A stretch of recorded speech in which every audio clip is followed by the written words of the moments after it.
मिल्कीपुर में समाजवादी पार्टी चुनाव हार गई। भारतीय जनता पार्टी सीट को जीत गई, लेकिन अखिलेश यादव कहीं से भी कमजोर नहीं पड़े। अखिलेश यादव ने साफ तौर पर कह दिया है कि मिल्कीपुर के नतीजे 2027 की इबारत नहीं तय करते। मिल्कीपुर में जिस तरीके से चुनाव आयोग और प्रशासन ने लोकतंत्र का अपमान किया है, जनता ने उसे देखा है, पूरे प्रदेश ने उसे देखा है।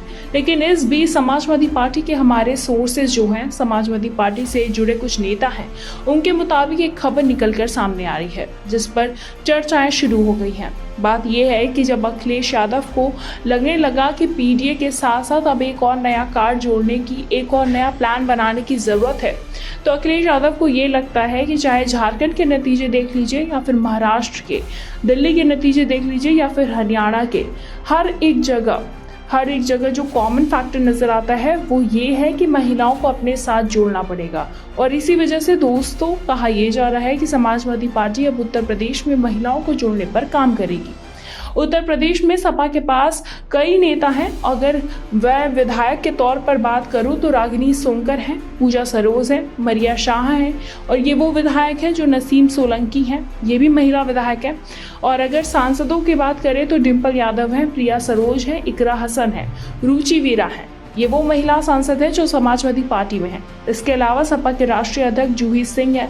समाजवादी पार्टी में कई महिला नेता हैं, लेकिन अब सपा में महिलाओं को जोड़ने पर एक नए सिरे से मंथन शुरू हो रहा है और कहा यह जा रहा है कि बिना किसी बड़ी महिला नेता को आगे किए ये मुमकिन नहीं है।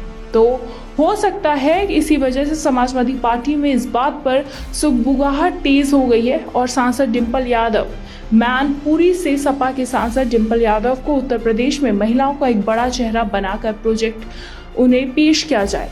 अब इसके तहत हो क्या सकता है, ये हो सकता है कि कहा यह जा रहा है कि डिम्पल यादव प्रदेश के सभी 75 जिलों का दौरा करेंगी।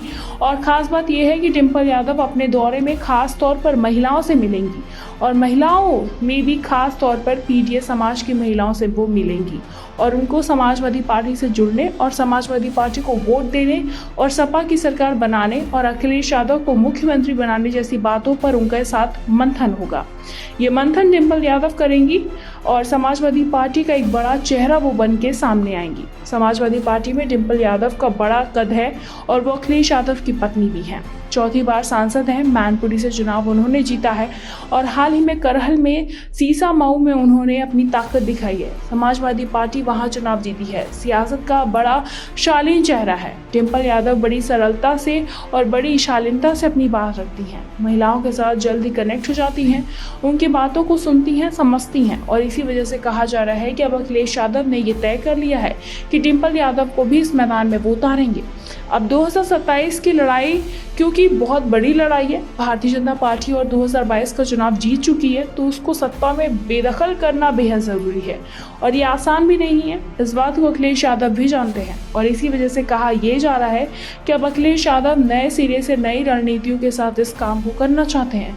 जाहिर सी बात है कि जब डिम्पल यादव अगर प्रदेश का दौरा करती हैं तो उत्तर प्रदेश की यात्रा पर निकलती हैं तो उनके साथ आपको इकरा हसन, प्रिया सरोज, रुचि वीरा, जया बच्चन, जूही सिंह, रागिनी सोनकर, नसीम सोलंकी, पूजा सरोज मरिया और तमाम चेहरे आपको डिम्पल यादव के साथ नजर आ सकते हैं। डिम्पल यादव के साथ प्रचार करते हुए, लोगों से मिलते हुए, समाजवादी पार्टी को मजबूत करते हुए दिख सकते हैं। तो बताते चले इसी के साथ ही अगर समाजवादी पार्टी के लिए नई रणनीति पर काम करते हुए प्रदेश के जिलों में निकलती हैं तो यूपी की यात्रा करती हैं, तो जाहिर सी बात है कि इसका असर उत्तर प्रदेश में ज़रूर देखने को मिलेगा। फिलहाल इस खबर को लेकर आपकी क्या कुछ राय है, हमें कमेंट सेक्शन में कमेंट करके ज़रूर बताएं।